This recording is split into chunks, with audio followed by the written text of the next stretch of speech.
kudanganya. Hii mapenzi itakuua. Sasa nifanye aje na unaona nishapenda. Shida hapo tu umekaa kama ng'ombe na wewe si ng'ombe. Moyo imependa. Moyo kupenda kitu gani? Utakufa tu. Unaona venye ng'ombe zinakufanga? Hivyo ndivyo tu utakufa mapenzi. Ndio bwana moyo imependa. Lakini tumeongea na yeye naona sasa ametulia. Sasa sijaoni kama ako na kelele. Unajua, siku nyingine hapo naweza kupigia simu kwa nini?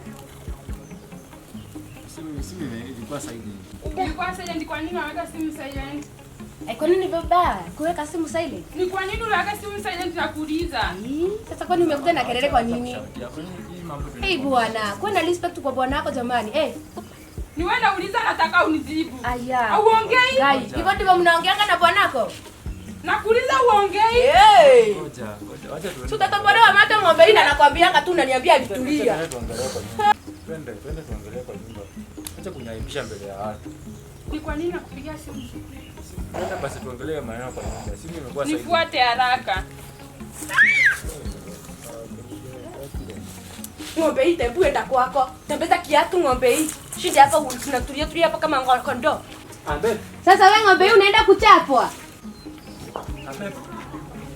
Nini? Subiri kwanza basi. Mbona nakuita na unaenda? Ngoja. Unaona venye umeniambia hivyo sipo hapa hivi. Hata wewe unajua tu shule. Kunishautia mbele ya watu. Really? Sikwani nikushuhudia lakini pole.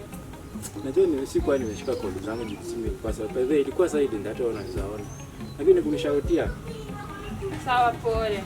Najua siku sometimes utafanya hivi siku moja na nitoke niende na sitarudi kwa hii nyumba yetu tena. Umeanza kuongea hivyo tena? Umeanza kuongea hivyo tena? Ona penye nimekung'anisha sasa umeanza kulinga, si ndio? Umeanza hivyo? Si hivyo babe, basi tulia sasa. Nitulia nini? Si umeanza kuniongelesha hivyo, acha niende. Ngoja, babe.